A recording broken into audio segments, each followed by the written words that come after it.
আসসালামু আলাইকুম। জামাতে ইসলাম ১১ দলীয় জোট কেন হারল? কোথায় তাদের বড় ভুল ছিল?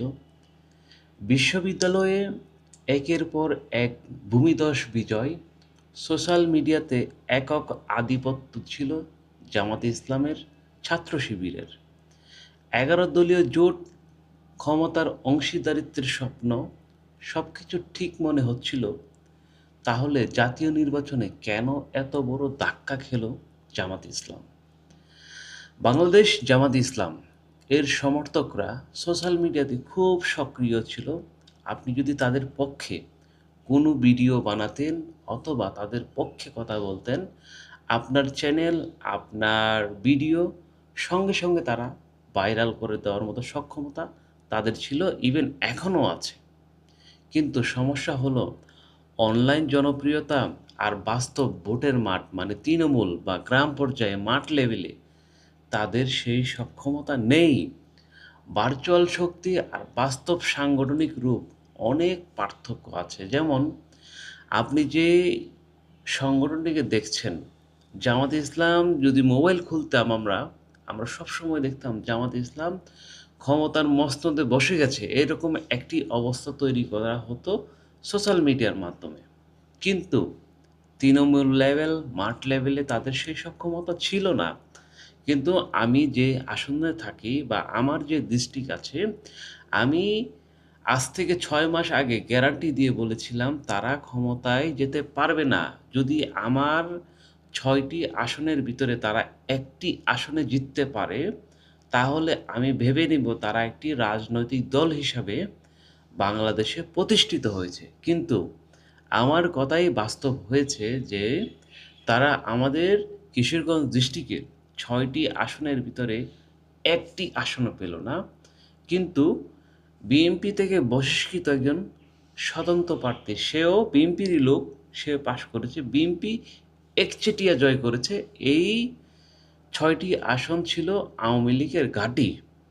এই আওয়ামী লীগের ঘাঁটি যেহেতু এবার আওয়ামী লীগ অংশগ্রহণ করছে না, যার জন্য সমস্ত কিছু চলে গিয়েছে বিএনপির নিয়ন্ত্রণে। আর বিএনপি এমন একটি দল, তারা সোশ্যাল মিডিয়াতে নয়, শুধু তৃণমূল এবং মাঠ লেভেলে তাদের সংগঠনকে শক্তিশালী করেছে, যেন মানুষের ঘরে ঘরে পৌঁছানো যায়।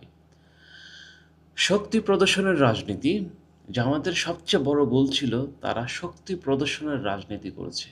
আপনার আপনারা যদি একটু লক্ষ্য করেন, তারা প্রথমেই পিআরের দাবি করলো, তারা সমাবেশ করলো বিভিন্ন বিভাগে বিভাগে, এবং তারপর তারা স্থানীয় সরকার নির্বাচন দাবি করলো। সেখানে তারা খুব জোরালো ভূমিকা রাখলো, কিন্তু কোনো দাবি তারা ওইভাবে আদায় করতে না পেরে তখন তারা তাদের সেই দাবি রেখে ধীরে ধীরে অন্যান্য দলের যে দাবিগুলো ছিল, যেমন স্পেশালি বিএনপির যে দাবিগুলো ছিল, তারা কিছুটা সমন্বয় করে তারা সামনের দিকে নির্বাচনের দিকে এগোতে থাকে। এবং ঐক্যমত্য কমিশনের আলোচনায়, সংস্কার কমিশনের যে আলোচনাগুলো ছিল সেগুলোতে তারা ডিবেট করতে থাকে, এটা না এটা হবে, এটা না ওইটা হবে, মানে এভাবে চলতে থাকে অনেক দিন।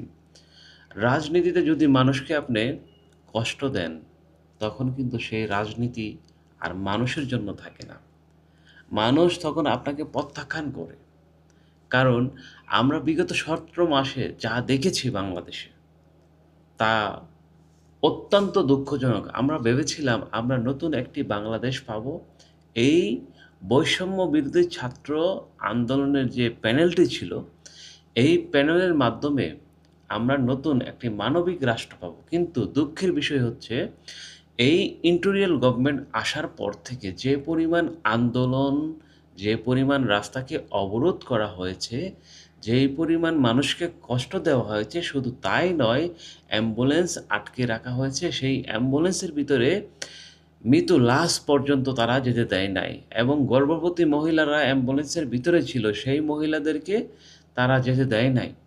তারা হসপিটালে, অনেক মানুষ অসুস্থ ছিল, তাদেরকে যেতে দেয় নাই, তারা রাস্তা ব্লক করে রেখেছে। এর জন্য মানুষ বিরক্ত হয়ে অনেক প্রতিক্রিয়া জানিয়েছিল। তখন ভিডিওর মাধ্যমে বিভিন্ন নিউজ চ্যানেলে আমরা সেই ভিডিওগুলো দেখেছিলাম। কিন্তু তারা সেইগুলো কানে না নিয়ে তাদের যে যুব সমাজের যে শক্তি, তারুণ্যের যে শক্তি, সেই শক্তিকে অপব্যবহার করেছে। যেখানে অনেক রাষ্ট্রীয় প্রতিষ্ঠান যেমন ইউনিভার্সিটি, ব্যাংক, এইসব ব্যাংকের এমডি এবং ইউনিভার্সিটিগুলোর ভিসি, রাষ্ট্রের বিভিন্ন জায়গায় যে বড় বড় পদ ছিল মানুষের, সেই পদে তাদের পছন্দ না হলেই তারা সেখানে একটি মুভ সৃষ্টি করতো। মুভ সৃষ্টি করে ৫০০-১,০০০ লোক গিয়ে সেখানে তাকে গৃহবন্দী করে রাখা হতো। রাখার পর এক পর্যায়ে সরকার বাধ্য হতো অথবা সেই ব্যক্তি বাধ্য হতো সেখান থেকে পদত্যাগ করার জন্য এবং সেই পদ খালি করার জন্য। কিন্তু তখন তারা তাদের ইচ্ছামতো এবং পছন্দমতো ব্যক্তিকে তারা আবার সেই আসনে নিয়ে আসতো এবং তাদের স্বার্থসিদ্ধি হাসিল করার জন্য তারা এই কাজগুলো করেছিল। জোটের ভেতরে সমস্যা, ১১ দলীয় জোট ছিল কিন্তু ঐক্য কতটা ছিল? ১১ দলীয় জোটের যে ছিল তারা বলেছিল নির্বাচনীয় ঐক্য, সরি রাজনৈতিক ঐক্য কিন্তু আদর্শভিত্তিক ঐক্য নয়, যার কারণে তারা এই সফলতা পায়নি। নেতৃত্ব কি স্পষ্ট ছিল? বার্তা কি পরিষ্কার? আধুনিক বাংলাদেশ জাতীয়তাবাদী দল সুসংগঠিত এবং মাঠকেন্দ্রিক একটি দল ছিল।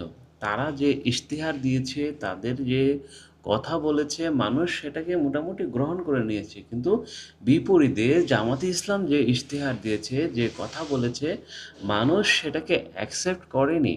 তারা, আমি যদি আপনাকে বলি, আপনি ৫ ওয়াক্ত নামাজ পড়বেন, নামাজ ফরজ। আমি একজন মুসলিম ঘরের সন্তান, আমি কিন্তু জানি রোজা রাখতে হবে, রোজা ফরজ, সেটা কিন্তু আমি জানি। কিন্তু আগে তো আমাকে কর্ম করতে হবে। কর্মের পাশাপাশি আমাকে এই আমলগুলো করতে হবে, মহান রাব্বুল আলামিনের হুকুমগুলো পালন করতে হবে। কিন্তু আপনার যে পেটটা আছে, পেট কি আপনার ওই সুন্দর কথা শুনে, সুন্দর কথা ভেবে পেট চলবে? চলবে না। আপনাকে অবশ্যই সেই পেটের চিন্তা করতে হবে, ফ্যামিলির চিন্তা করতে হবে এবং মহান রব্বুল আলামিনের আদেশও মানতে হবে। কিন্তু এই ধরনের ভুলভাল কথা বুঝিয়ে তারা মানুষকে বিপথে নিয়ে গিয়েছিল। রাজনীতিতে ৩টা জিনিস ছাড়া যেতে চায় না: তৃণমূলের সংগঠন, মানবিক আচরণ এবং স্থিতিশীলতার বার্তা। তারা মানবিক আচরণ করেছিল, তাদের ভুল ছিল, তাদের তৃণমূলে সেই শক্তি নেই, তৃণমূল সংগঠন সেভাবে তৈরি করতে পারেনি।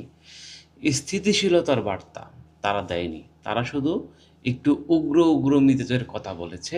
স্পেশালি যদি আমি কয়েকজন ব্যক্তিকে ধরি, যেমন মামুনুল হক, এই লোকটি যতবারই বক্তব্য দেয় তারা সবসময় বলে চোখ তুলে ফেলবো, রক্তের বন্যা বইয়ে দেব, এই করে ফেলবো, সেই করে ফেলবো। এই ধরনের কথাগুলোর কারণে তাদের এই অবস্থা হয়েছে। ক্ষমতা সাময়িক, জনগণের রায় স্থায়ী। যে দল মানুষের কষ্ট বোঝে না, মানুষের তাকে বেছে নেবে না, এটাই বাস্তবতা। কারণ তারা মানুষকে অনেক বিরক্ত করেছে। এক উসমান হাদির মৃত্যুকে কেন্দ্র করে তারা যে অবস্থা তৈরি করেছিল, সেই অবস্থার কারণে তাদেরকে মানুষ আরও প্রত্যাখ্যান করেছে, আরও ঘৃণা করেছে। যখন তখন তারা রাস্তা অবরোধ করার কারণে তাদেরকে মানুষ মন থেকে মুছে দিয়েছে। আজকের মতো আলোচনা এখানেই সমাপ্ত করছি। দেখা হবে নতুন আরেকটি ভিডিওতে। যদি আমার ভিডিওটি, আমার আলোচনাটি আপনাদের ভালো লেগে থাকে তাহলে অবশ্যই লাইক, কমেন্ট, শেয়ার, সাবস্ক্রাইব করতে ভুলবেন না। ধন্যবাদ, সবাই ভালো থাকবেন। আল্লাহ হাফেজ।